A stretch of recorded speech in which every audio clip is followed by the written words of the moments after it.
விருச்சிக லக்னத்தில் பிறந்தவங்களுக்கு 2022 முதல் மாதமான ஜனவரி மாதம் எப்படி இருக்கும், இந்த மாதத்தில் நம்ம வாழ்க்கையில் என்னென்ன நிகழ்வுகள் நடக்கும் அப்படிங்கிறத சுருக்கமாக பார்க்குறோம். நீங்கள் எந்த ராசியில் பிறந்தாலும் சரி, எந்த நட்சத்திரத்தில் பிறந்திருந்தாலும் சரி, விருச்சிக லக்னத்தில் பிறந்த உங்களுக்கு எப்படி இருக்கும் இதுதான் மெயினாக பார்க்குறோம்.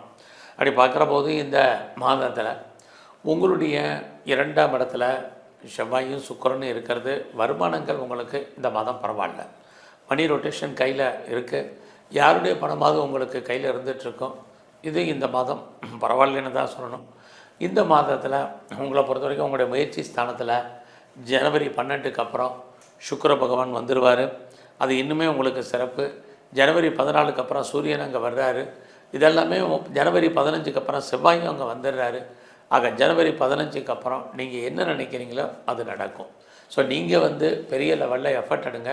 அதுலேயும் சூரியன் செவ்வாய் சுக்கிரன்லாம் இருக்கிறது. உங்களுக்கு இதுக்கு முன்னாடி இருந்த பயம் நீங்கள் ஒரு தைரியம் வந்துடும், தன்னம்பிக்கை வந்துடும், எதையுமே செயல்படுத்தக்கூடிய ஒரு மனோபாவம் உங்களுக்கு உருவாகும். இதுக்கு முன்னாடி பயந்துட்டு இருந்த அல்லது போஸ்ட்போன் பண்ணிகிட்டு இருந்த அல்லது நடக்காதுன்னு நினச்சிட்டு இருந்த காரியங்கள் நடப்பதற்கான வாய்ப்பு உங்களுக்கு நிறையா இருக்குது.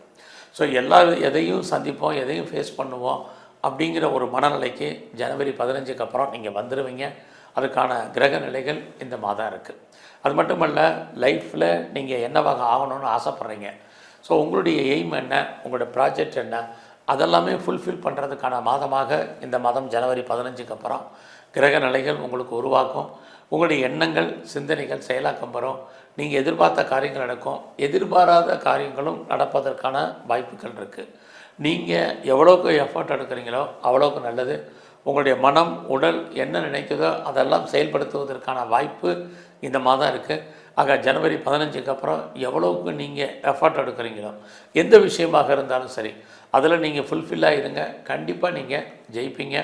யாரை நம்பி இருக்கீங்களோ அவங்க உங்களுக்கு கோஆப்ரேட் பண்ணுவாங்க. அவர்களால் நீங்கள் மேன்மையடைவதற்கான வாய்ப்பு இருக்குது. அது மட்டுமல்ல, யாரோடெல்லாம் தொடர்பு கொள்ளணும்னு நினைக்கிறீங்களோ அவங்களோட டைரக்ட் கம்யூனிகேஷன் பண்ணுங்கள். இது அத்தனையும் ஜனவரி 15க்கு அப்புறம் இருக்குது. ஏன்னா அப்போ தான் உங்கள் லக்ன அதிபதி செவ்வாய் உங்கள் லக்னத்துக்கு 3ஆம் இடத்துக்கு வர்றார். 3ஆம் இடம் அப்படின்னாலே இறைவனுடைய அனுகூலம் அனுக்கிரகம் உள்ள ஸ்தானம்னு அர்த்தம். தைரியம் தன்னம்பிக்கைன்னு அர்த்தம். எதையுமே பெருசாக எதிர்பார்க்காம இறைவனுடைய அனுகூலம் உங்களுக்கு கிடைப்பதற்கான ஸ்தானம்னு அர்த்தம்.